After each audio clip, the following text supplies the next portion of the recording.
Well, unfortunately for these homes, a water advisory means nothing because there's nothing left of these homes. We're on West Terrace, right along West Mariposa, and we stopped here because we noticed there was a lot of cars here that we wanted to check out, what was left behind here, because for a lot of people that collect cars, the cars mean so much to them, and so to leave it like this, it's pretty incredible to see. Right next to me, this car hauler here, we're trying to take a look at what was left inside. It looks like some sort of Polaris RZR side-by-side truck. You can see just all of this on the ground, just left behind from everything just melting, the aluminum just melting everywhere. So this car hauler left here, but I want you guys to come take a look over here. So for everyone who's into cars, I looked at Google Maps to see what was actually here, because I was like, is this a body shop? Was this someone's home? Because you can't even tell at this point with what's left behind here. This entire area of West Terrace gone, and we were able to see some of the cars here. So right here you're looking at a 1980s Cadillac Coupe de Ville. That's what we're thinking this one was. So so sad to see this left here, and just looking at it, just completely gone. And what's so sad when it comes to these classic cars, you can't replace them. This is it for this car, and this was just the end of its life left here in this tragic fire. So 1980s Cadillac right here, and then we were able to see this one because we couldn't quite make it out from the picture that we were able to see on Google Maps, but it looks like it's some sort of 1980s Corvette is what we're looking at here. Just so sad, and just completely burned to the ground. Also just melted, the aluminum everywhere, all over the ground, and nothing left of it. Never to be driven again, or enjoyed, or worked on and shared, which is what most of these cars are. They're shared with people and bring a lot of people together when it comes to these classic cars. As we continue to move down, we see a lot of pickup trucks here and some vans as well, but we have one more over here that caught our eye, this 1960s VW Bug. It's just sitting here, and it looked beautiful in the picture from what we could tell on the Google Maps when that Google car came through. But now it's like this after this fire, and left in front of what was a home here, and now it's gone. Everything in this whole stretch on West Terrace is now gone, along with all these beautiful classic cars that probably meant a lot to someone, like a lot of these homes that are left behind as well. You take a look over this way, you can see the sky starting to turn orange this morning with those flames still up, and we can see some hot spots. I don't know directly from this spot. Right here you can see some of those gas lines still burning. We did see utility crews from SoCal Gas come through this area this morning. They're trying to turn these off. There's so many of them. It's going to take a very long time for them to get all the way through, but just keep walking down with me here. I know we've said this over and over again. This looks like a movie scene. This does not look real. It looks like a complete war zone, like a bomb dropped on it, but it was a bomb of this terrible fire that just came in and destroyed this. So these cars parked along here, more cars back here, and then there was some homes in the back here. All that's left standing is part of the wall. Everything is just twisted and mangled because of the heat and those flames. And does that look like a motorhome over there? All right, and we're seeing that what's left over of a motorhome as well. It's so hard to tell with some of these that we're trying to look all through it. It's just, oh my gosh, I'm gonna walk back here. Let's see. Oh, he's thinking we're seeing another classic car over here. Yeah. Right here, we're seeing one too. It's so hard to figure out what they are because there's just not a lot left behind, and just how these flames just tore through it. We have like an El Camino or a Ranchero. According to photographer Mike McGregor, he's thinking an El Camino or a Ranchero, which was left here. And you can see some flames actually back there too, just burning behind these cars. So unfortunately for someone, they had to leave all this behind, which probably is just breaking their hearts this morning too, along with all the homes that went. But you guys, we're still walking, and you can still, it just goes on and on. I don't see any homes standing right here. I know. If you go further back, Amanda, it's yeah, Chris, we've been watching you since 3 o'clock this morning, and you've been taking us on this journey through this Altadena neighborhood, and just showcasing everything that's going on. And I love what you said about the cars there, all the classic cars that are still there. I mean, you're so right. People think about homes and memories, but cars mean a lot to a lot of people. It's a hobby for so many. And you think about people working on their cars, or working on with their sons or their daughters, and then going to car shows. And the smiles and the feelings that they bring, it's devastating, and it's hard to watch. And you know, from your guys' live shot with you and Mike doing an amazing job showing us everything, and it's like never ending almost. It's never ending, and I come from a car family, so I can understand the love that goes into it, the work, the passion, the money as well. But there's just so much heart in it. Okay, it's a little muddy over here, but just giving you an idea. If Mike, can you just do a 360 and just show what we're looking at? This is heartbreaking. There is nothing left right here. It's so sad, and it's unbelievable now that the sun is starting to come up here in this Altadena neighborhood. Again, this is West Terrace. And you guys, I can't even show you a house that's still standing right now. This fire just tore through this area, and it's crazy to see what got left behind. Oh, look, there's a motorcycle right there. This bike somehow is still here. I don't know how that stayed put, but everything just destroyed. This would have been the entryway, it looks like, to someone's home. This must have been their front yard. And then the outer linings of their house right here, of just what's still here. And you can still see things smoldering, but nothing here, you guys. And it's so sad. And I feel for all these people that this is not what your neighborhood is supposed to be. So as we keep walking through, I mean, I can keep showing you just so much of this damage. Their beautiful white picket fence is down. Probably someone just loved this home and all of these homes here, and nothing left. And then look what's still standing here, totally fine. A children's play bench, which just for some reason the fire passed Still that. intact. So it's just, you know, a kid lived here. Yeah, and this was someone's home. This was a child's home that's no longer here, that got to sit out here with all their neighbors. And you know, I do want to keep walking down with you guys because it is unbelievable. This is the first time we're walking this far, actually, so you're walking with me through it. Christmas wreath. Yeah. Look at this. Another reminder that we just all celebrated the holidays. Sad. Right. It's literally the remnants of people's lives. It's heartbreaking to think of them rushing out of their homes. I'm sure praying, wishing, and hoping that something is left behind. And as you're showing us this morning, Amanda, there is nothing. I know you're going to continue walking. We need to check in one of our other reporters, but thank you for showing us this absolute devastation. So emotional. We are on Calaveras and Country Club Drive, and we can hear off in the distance. I don't know if our microphones will pick it up, but you hear a hissing sound. We believe that is a gas line or something from these homes that have burned out.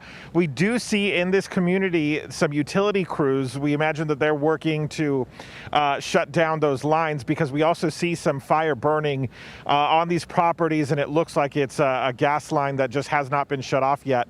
But you see just the devastation in these homes right here on Country Club Drive that have burned, and it is home after home after home. And then behind them, you can even see that there are several homes that have burned. And I mean, these are some of them two-story homes, very prominent looking in the front of these properties, and established homes that have been here for decades. And so you got to imagine, of course, how difficult that is for the families to see all of this devastation here. And so we have another one. This was a two-story home. This home here, now that we move down the street further, you can see it's just, as we've been showing you, all over in this community in Altadena, all over Palisades, how these homes have just burned down to the ground. It's so dramatic to see it. And as I mentioned, we're on Country Club Drive, so the Altadena Town and Country Club is also right here in this community. That has burned to the ground, and you see what is left of it here. This is where they had several ballrooms, a dining room. You know, this is where they had a lot of elegant events here. I've been here for friends who've gotten married on the property, celebrated birthdays for my family. My mother's 60th birthday was held here. You know, and this, the significance of this place, I want to point out, is it has been here for 115 years.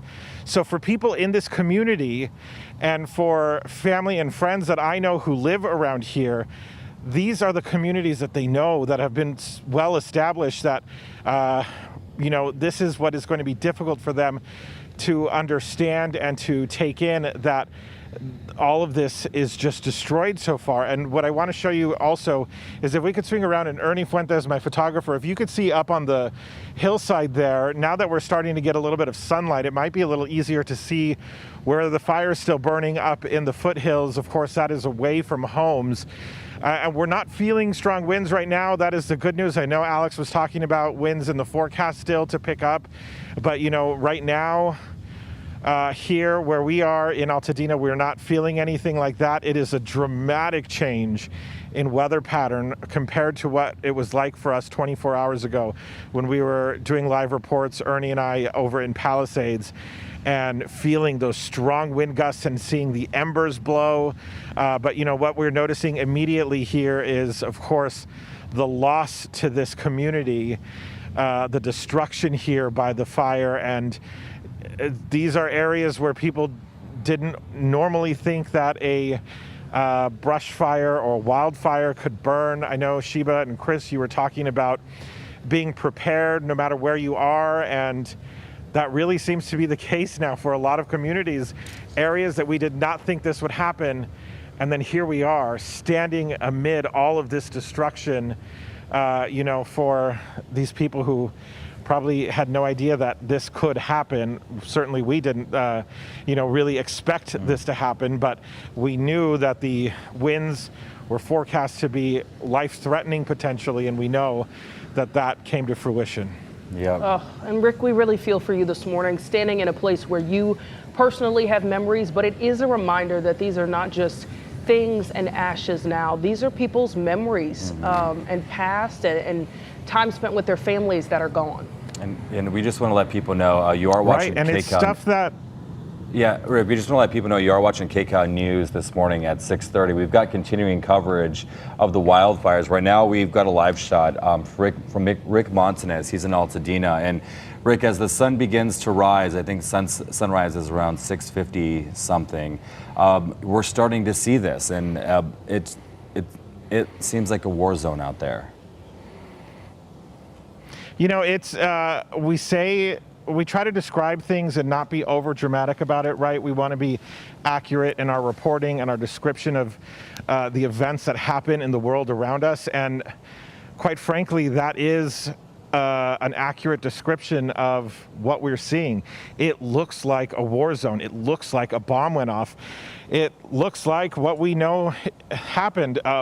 Wildfire moved through here because of life-threatening, dangerous, historic winds that blew through this community in areas that did not otherwise see them. And another striking thing here is Ernie is showing us around. It looks like they left their hose out. They probably were trying to water down this yard or the front part of the home or the roof possibly, trying to protect their home. We've heard that from so many people about what they were trying to do to save their property and save everything they own. I mean, this isn't just, a structure lost.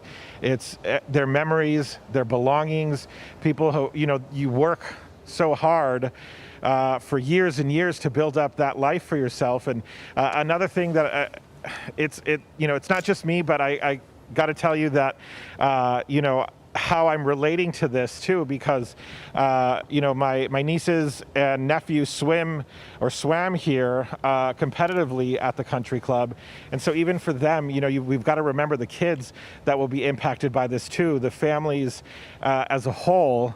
So many people, even if you did not lose your home, we know people who did. We know families that did, from school, from work, from community, sports, all of these different parts of our life. Everything converging in such a tragic way.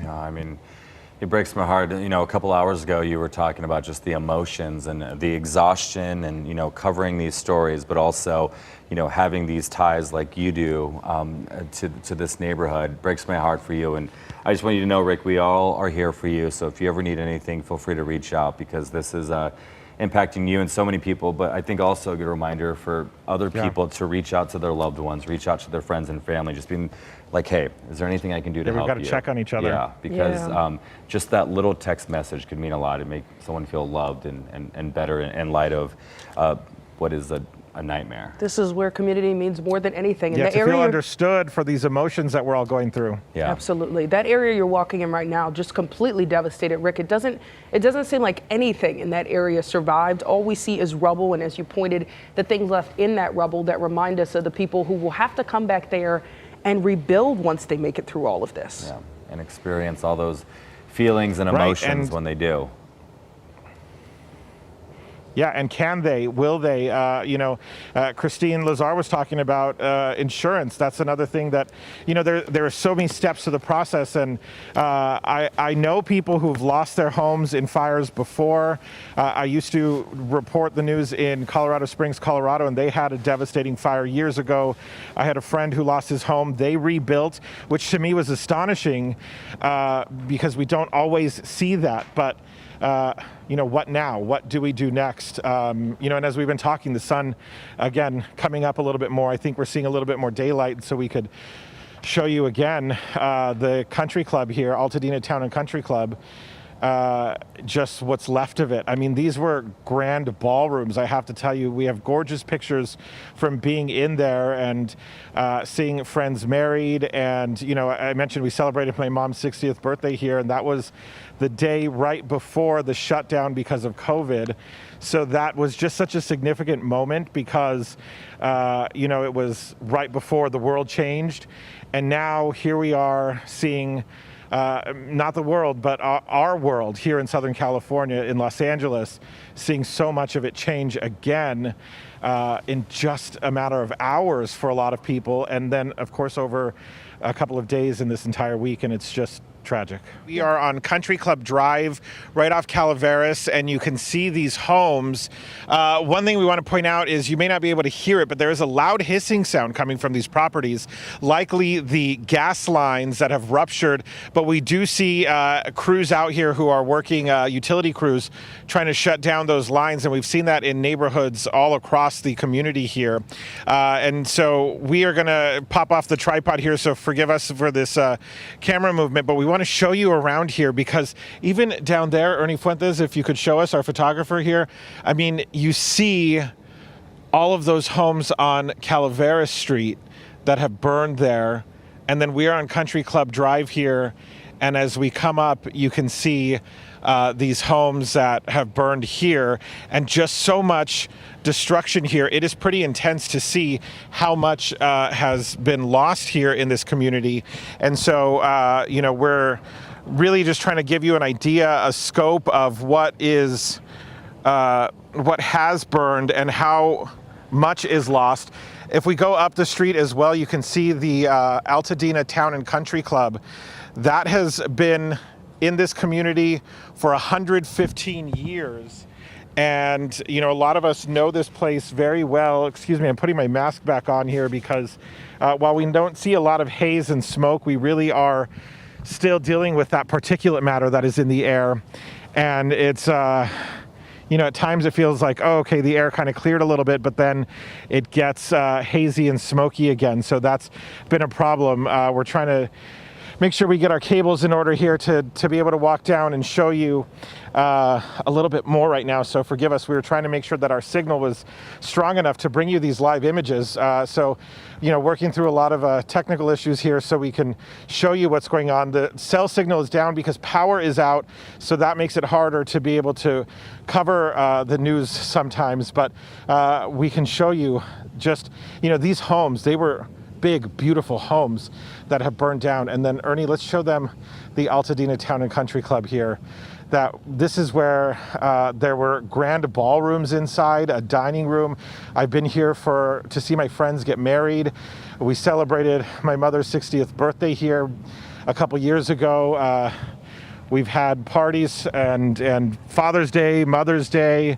My nieces and nephew swam competitively here. This has been in the community for more than a century. And I want to show, if we can here, Ernie, we were talking about trying to show this, the before and after. These are significant images to see of what this looks like. Let me see if I could bring it up here on my phone real quick. So bear with me for a second here. To see what all of these homes were like, what this community has lost here, and let's see if it's coming up. We can show you right here. So these are the homes where we were just showing you, where you could see what was lost there. And then as we swing around, another house that we were just walking in front of. And then up here is what used to be the Altadena Town and Country Club here on Country Club Drive. And then, you know, once we get off of this previous image here and show you behind us what is left. I mean, it is so difficult when we see all of that and talk about how much has been lost. This morning, Rutabe says we've been with you guys since 3 o'clock this morning. We also showed a burned out library, a burned out grocery store, a school, and countless homes. This is such a big impact to the community. It is not just properties lost. It's so much in so many different aspects of life that has been devastated and destroyed and burned down to the ground, and it's hard to see. This may speak to just how stretched thin first responders may be here on the ground. When we first arrived here about an hour and a half ago, there were 2 fire engines here. One left, and then just about 15 minutes ago, the other one has left. There are no more first responders here where we are, just us and a couple other news crews here as well. You want to get a little closer, this fire is still burning, and at this point, it's just a matter of time before this house completely burns to the ground. We have watched this chimney crackle, and over time, even if we're not even looking at this fire, you just hear these loud noises of this house just falling apart at this point. I do also want to mention we were able to speak with another resident who also has been here, and he decided to stay, and he also did say he was having trouble getting any water. So he was lucky enough as well to have a swimming pool, just like Chris Clinton, who we spoke to earlier.